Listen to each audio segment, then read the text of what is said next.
हा दादा उपोषणाला कशाला बसलो? साहेब, आम्हाला शेतीला रस्ता मिळण्यासाठी बसलो. पहिल्यानंतर तुमच्या मीडियाचा खूप खूप धन्यवाद. उपोषणाला बसलोत आम्ही. आमचा रस्ता हा नंबर बांधाचा रस्ता आहे आणि हा नंबर बांध आम्हाला अर्धा दोन टाकतो रस्ता आहे आणि अर्धा दोन बेकायदेशीर असा अडवला रस्ता, तिथून खाली जाऊ देत नाहीत आम्हाला.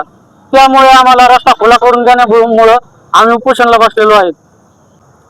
प्रकरण असं आहे की त्या तहसीलला आम्ही इतके निवेदन देतो, थकलो. इतकं निवेदन दिलंय म्हणजे तहसीलवाले आता काहीच करणार. आता सध्या त्यांची प्रोसेस चालू आहे. काय आहे ती आता आजचा 3रा दिवस आहे उपोषणचा. आता तर आले नव्हते, काल तर आलते, 15 मिनिटं बोलले, लगेच गेले. याची तब्येत इतकी ढसून चालली की काल अक्षरशः मला ना हे करणं लागलं, दवाखाना करणं लागला. नाही डॉक्टर नाही काही, फक्त आणून तहसील पशी मानले ना, सगळं पत्र द्यायला यांच्याकडे लक्ष द्या, हे द्या. याच्यात कोणीच म्हणजे हे करणार, आमच्याकडे कोणीच पाय ना. आता साहेब आलते, म्हणले मी तुम्हाला लेखी लेटर देतो आणि याच्या अगोदर मी मला लेखी लेटर इतके भेटलेले.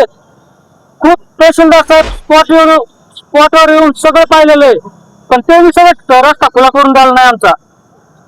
उपोषण करता कोण आहे?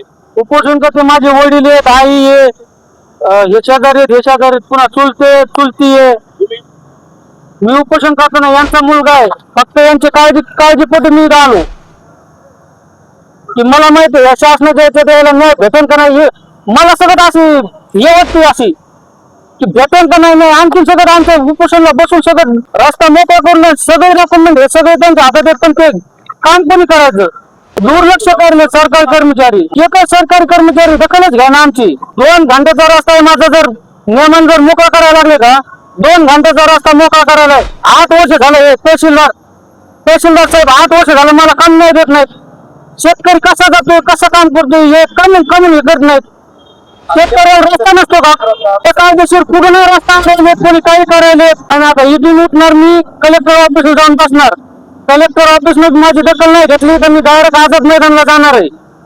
कारण की शेतकऱ्याने काय करावं, नुसतं म्हणतात महाराष्ट्राचा शेतकरी हा पोशिंदा आहे, पण त्याला कुठं न्यायच भेटाना तर पोशिंदा करून काय फायदा आहे? वर्षांचे लोक फक्त 15 मिनिटं आले, ते बी काल संध्याकाळी 6 वाजता आले.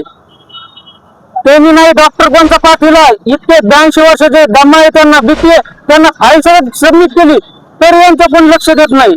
जर मागणी पूर्ण नाही झाली तर आत्मधनचं सगळं हे पाहणार नाहीत. एक तरी यायला जाऊन फायदा काय साहेब? 29 फक्त माझ्या वडिलाला शेती आहे आणि सगळे काय कुटुंब सगळं शेतीवर अवलंबून आहे. हे घर जाऊन काय करणार आहेत? शेतीमध्ये जेवढं उत्पन्न होतंय का त्याला खर्च काय सांगत होता मी, मला बोलतोय ना.